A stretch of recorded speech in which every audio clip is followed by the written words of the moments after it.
عمران، عمران میں کہاں سے آئے گا؟ رائے پر زبر ہو جائے گا تو یہ تو تفخیم ہو جائے گا، عمران، ٹھیک؟ را ساکن ہو اس سے پہلے والے پر زیر ہو.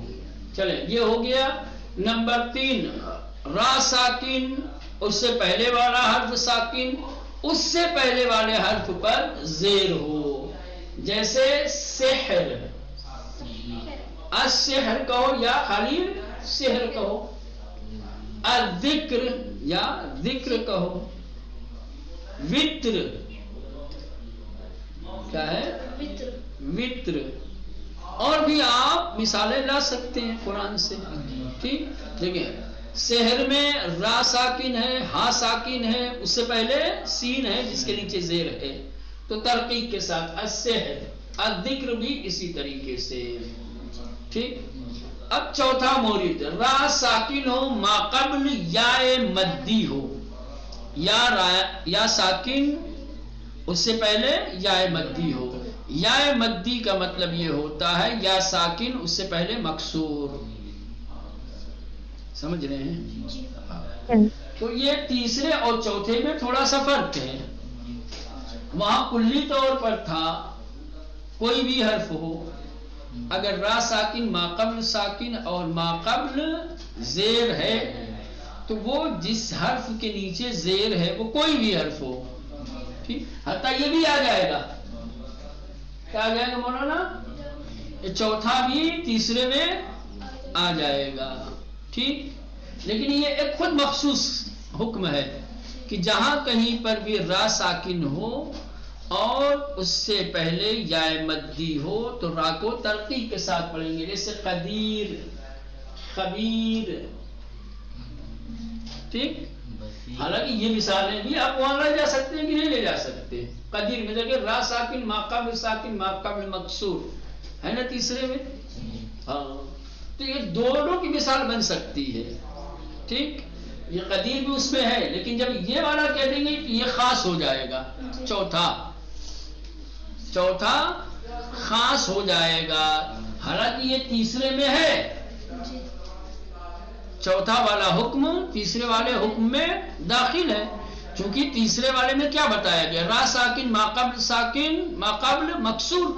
یہ را ساکن چوتھے والے میں، را ساکن ما قبل یا مدی، تو یا مدی تو خود ہی ساکن ہوتی ہے اور اس سے پہلے زیر ہوتا ہے، تو یہ خود چلا جائے گا تیسرے والے مورد میں، لیکن پھر بھی اس کو الگ سے بیان کیا ہے خصوصیت کے ساتھ، لہذا یہ ایک حکم خاص ہے. جب بھی را ساکن ہو اور اس سے پہلے یا مدی ہو تو را کو ترقیق کے ساتھ پڑھیں گے، جیسے قدیر، خبیر، بشیر، نذیر،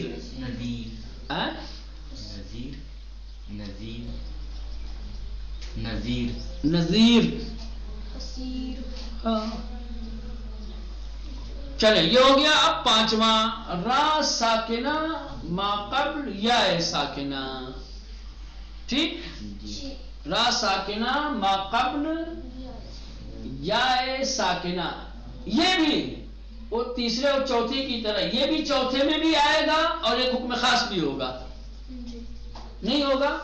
دیکھیں را ساکن ہے ما قبل یا ساکنہ، اس میں بھی یہی ہے، بس فرق کیا تھا؟ ایک چھوٹا سا فرق تھا، اوپر والے میں چوتھا مورد جو یا ساکنہ کیا نام یا مدی تھا اس میں یا سے پہلے ہمیشہ زیر ہوتا ہے، یہاں زبر بھی ہو سکتا ہے، پیش بھی ہو سکتا ہے، زیر بھی ہو سکتا ہے، ٹھیک ہے نا؟ تو پانچواں مورد ہے را ساکن ما قبل یا ساکنہ، ٹھیک؟ تو را کو ترقیق کے ساتھ چاہے یا سے پہلے زبر ہو یا پیش ہو، جیسے کہیں گے غیر، خیر. یا کہتے ہیں مثال دیکھیں، زبر زیر، زبر زیر،